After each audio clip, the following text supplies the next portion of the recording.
Hello বন্ধুরা, good morning. আমি প্রিয়াঙ্কা। আজ আবারও একটা নতুন ছোট্ট একটা ব্লগ নিয়ে তোমাদের সামনে চলে এসেছি। আশা করি আজকের ব্লগটা খুব ভালো লাগবে তোমাদের।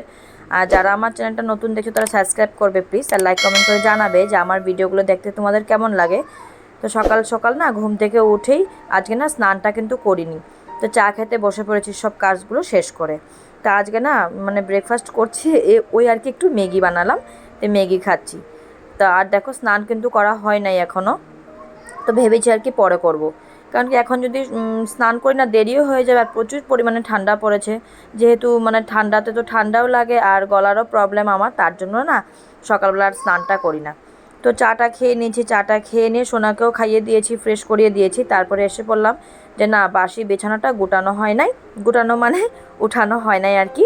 তো ওই আর কি বিছানাটা আমি ভাবলাম যে না ঠিকঠাক করে নিই, তারপরে তো আবার যেতে হবে রান্না করতে, ওই দিকের কাজ করতে।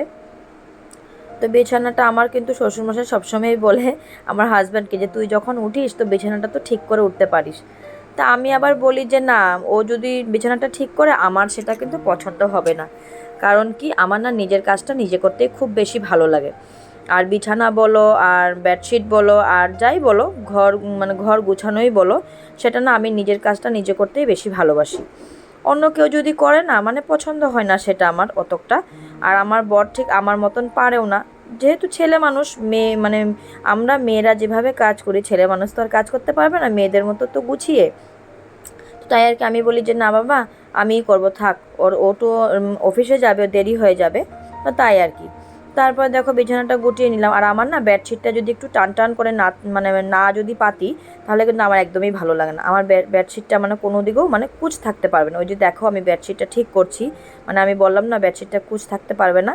চারো দিকটা আমি টান করে করে আমি বেডশিটটা ঠিক করে তারপরে আমি পাতি।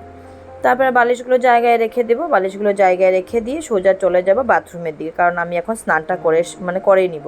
প্রায় 11টার মতন বেজেই গেছে।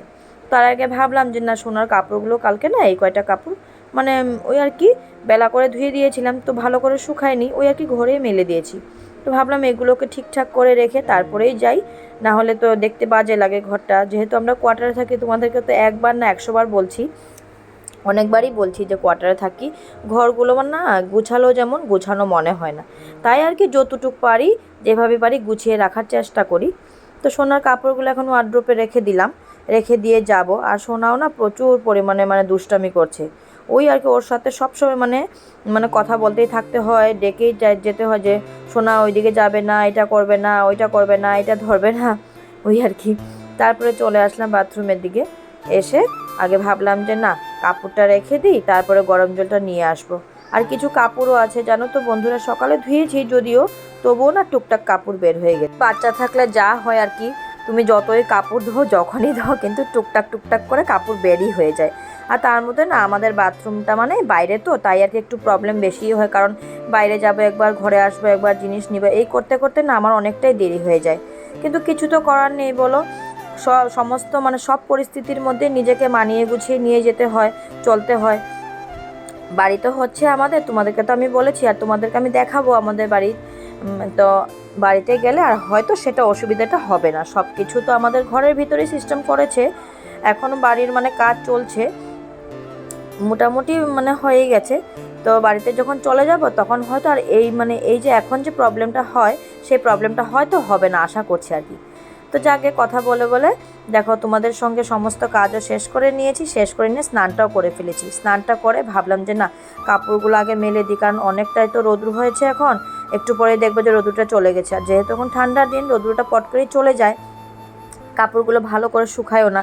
তাই আর কি কাপড়গুলো দিয়ে দিই, তারপরে এসে নাড়াচাড়া করে দেবো, তো ভালো করে শুকিয়ে যাবে।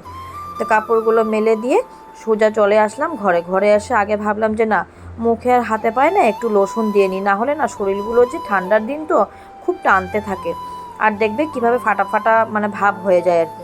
তো আমার না ফেটে গেলে শরীর বলো আর ঠোঁট বলো আর মুখই বলো ভালো লাগে না। আর আমার যেহেতু ড্রাই স্কিন না, অয়েলি স্কিন যদিও, তবুও আর কি আমি একটু এই লোশন লাগিয়ে রাখতেই বেশি পছন্দ করি। তারপরে সিঁদুরটা পরে নিলাম, সিঁদুরটা পরে নিয়ে চলে গিয়ে ওই রান্নাঘরে যাব। তো তার আগে ভাবলাম যে না, সোনাকে আমি জলটা দিয়ে দিই। তো সোনাকে না জলটা এই ব্যাগটার মধ্যে ভরিয়ে দিয়েছিলাম, কিন্তু সোনার যে নমুনা নমুনা কি বলছি, মানে কি ওই ব্যাগটার মধ্যে জলটা ভরিয়ে দিতে হবে, ওই ব্যাগে মানে ব্যাগে রেখে জলটা খাবে। তো এগুলো করতে করতে তো আরও দেরি হয়ে যায়। তো আমি যখন ওইদিকে কাজ করছিলাম তো মা বলেছে যে আমি এই দিকটাতে একটু তোকে মানে রান্নাটা একটু মানে করতে থাকি, তো তাহলে একটু হেল্প হয়ে যাবে আর একটু তাড়াতাড়িও হয়ে যাব। তো এসে দেখছি মা না এই মাছটাকে কি বলে, বালি মাছ বলে। তো এই বালি মাছটা মা বানিয়ে নিয়েছে, শুধু আমি এসে নামিয়ে নিয়েছি। মা বলেছিল যে আমি তো বানিয়ে নিয়েছি, খালি তুই লবণটা দেখে নিস যে কতটুকু কী হয়েছে, কারণ লবণটা সময়তে মার হাতে না বেশি হয়ে যায় আর সময়তে কম। তো তাই আমি একটু চেক করলাম, চেক করে দেখি না লবণটা তো প্রায় ঠিকই আছে, একটু কম। তো আমি একটু কম লবণ দিয়ে তারপরে আমি কি করলাম, একটু ধনেপাতা দিয়ে বাছ নেড়ে চেড়ে নামিয়ে দিলাম। তো নামিয়ে দিয়ে এখন কিন্তু বন্ধুরা প্রায় 1টার মতন বেজেই গেছে। আমি স্নান টান করে সব কাজ সেরে আস্তে আস্তে আমার প্রায় দেরিই হয়ে গেছে। তো একদিকে সুবিধেও হয়েছে, মা এদিকে করে নিয়েছে অল্প অল্প। তো এখন আমি না লোটে মাছ বসাবো, ওই আর কি একটু বেগুন টমেটো ধনেপাতা দিয়েই করব, বেশি আর করব না। তো আমার বর বলছিল আর কি অনেক দিন হয়েছে লোটে মাছ খায় না। তো ওই আর কি ভাবলাম যে না লোটে মাছটা না করেই ফেলি আজকে। তো আজকে সকালবেলায় নেওয়া হয়েছে মাছটা, এই আর কি ঘরের সামনে থেকেই। কারণ বাজারে না এখন শ্বশুরমশাই টাইম মতো যেতে পারে না, ওই আর কি বাড়িতে যেতে হয় কাজের জন্য, দেখতে হয় কিছু যদিও না করে, কিন্তু সব মিস্ত্রিরা আসে কাজ করে কর্ম করে, তো ওই আর কি যেতে হয়। তো তাই আর কি ঘরের সামনে থেকে যাই মাছ, মানে আমরা মানে আমাদের ঘরের সবাই যেই মাছটাই খায় আর কি, যদি পছন্দ মতন হয় ওই আর কি কিনে ফেলে, ওই আর কি ঘরের থেকে নেওয়া হয়। না হলে তো আজকাল তো ঠান্ডার দিন, অনেক রকম সবজিও বের হয়েছে, তো সবজি সবজা দিয়ে হয়ে যায় আর কি, কোনো রকম রান্নাটা করে ফেলি। তা মাছের জন্য অপেক্ষা করি না।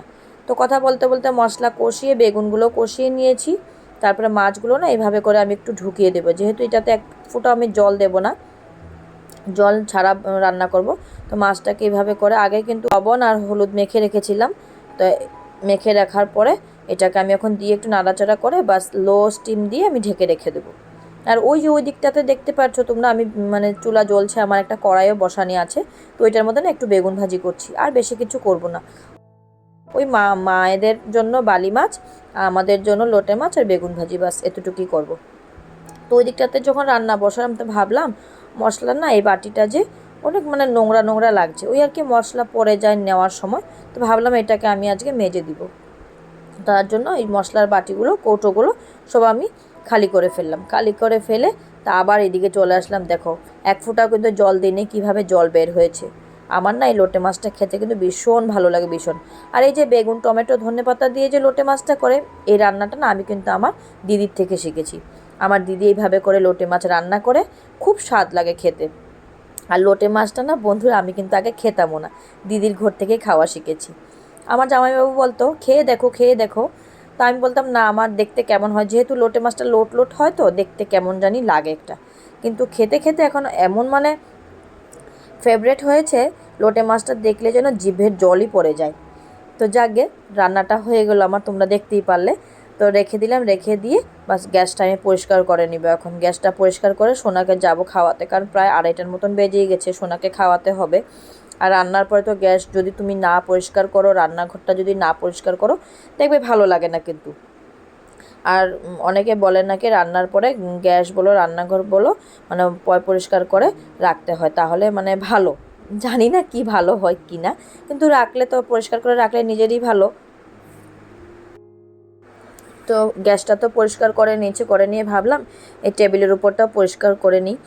অনেক কষ্ট হয় এখানে এইগুলো পরিষ্কার করতে, কারণ কি ওই যে শোনার জন্য পারা যায় না, ওই এসেই বলবে এইটা দাও মা ওইটা দাও মা, কারণ কথা বলতে জানো তো এখন, তার জন্যই। তারপরে তো দুপুরে খাওয়া দাওয়া করে একটু রেস্ট করেছি, রেস্ট করে নিয়ে বিকালবেলা ঘুম থেকে উঠে প্রদীপ রেডি করছি। প্রদীপ কেন রেডি করছি তোমরা জানোই, কারণ কি আমার এই ভিডিওটা না অনেক আগেকারই শ্যুট করা, আমি টাইম মতন মানে ভিডিওটা আমি আপলোড করতে পারিনি, কারণ আমার সোনার শরীরটা ভালো নয় আর কি, তোমাদেরকে বলেছি তার জন্যই। তো এই ভিডিওটা হয়েছে 22 জানুয়ারি। তো ভিডিওটা ছাড়তে আমার অনেকটা লেট হয়ে গেছে বন্ধুরা। সেদিন তো তোমরা সবাই জানো অযোধ্যাতে রাম মন্দির সেদিন উদ্ঘাটন করা হয়েছে, সেটা তো তোমরা জানোই বন্ধুরা।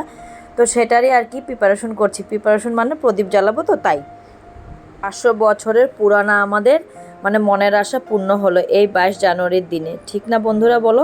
তোমরা হয়তো সবাই জানো রাম ঘরে আসে, তো প্রদীপ জ্বালাতে হয় চারিদিকটা, তো মানে দেওয়ালি বলে সবাই মানায়। তো আমিও ভাবলাম যে না, আমিও একটু প্রদীপ জ্বালিয়ে চারদিকটা আলো করি, আর ভালোও লাগে। তো মাকে বলে রেখেছিলাম যে মা, আমি কিন্তু সন্ধ্যেবেলা উঠে প্রদীপগুলো জ্বালাবো চারদিকে। তো মা বলছে ঠিক আছে। তো মাকে বলেছিলাম প্রদীপগুলো তুমি শুধু জলে ভিজিয়ে রেখে দিও, আমি সব রেডি করবো, রেডি করে জ্বালাবো। আমার না এইভাবে করে কিন্তু প্রদীপ জ্বালাতে খুব ভালো লাগে, খুব মানে খুবই। আমি যখন মানে দেওয়ালির সময়ও আমি এইভাবে করে প্রদীপ জ্বালিয়ে চারোদিকে কিন্তু আমি এইভাবে করে সাজিয়ে তুলি বাড়িটাকে। তোমরা হয়তো আমার দেওয়ালির ভিডিওতেও দেখেছো। আর এই যে দেখো আমার সোনা দাঁড়িয়ে আছে, মানে সোনার শরীরটা ভালো নেই তো, ওই আর কি যেখানেই যাচ্ছি যাই করছি সোনা মানে সাথে সাথে যাচ্ছে।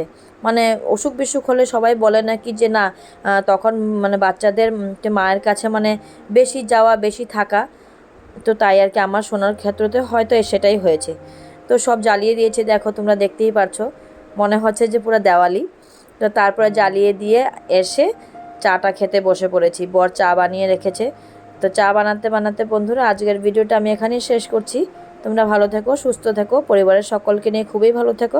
আর যারা আমার চ্যানেলটা নতুন দেখছো তারা সাবস্ক্রাইব করবে প্লিজ, আর লাইক কমেন্ট করে জানাবে যে আমার ভিডিওগুলো দেখতে তোমাদের কেমন লাগে।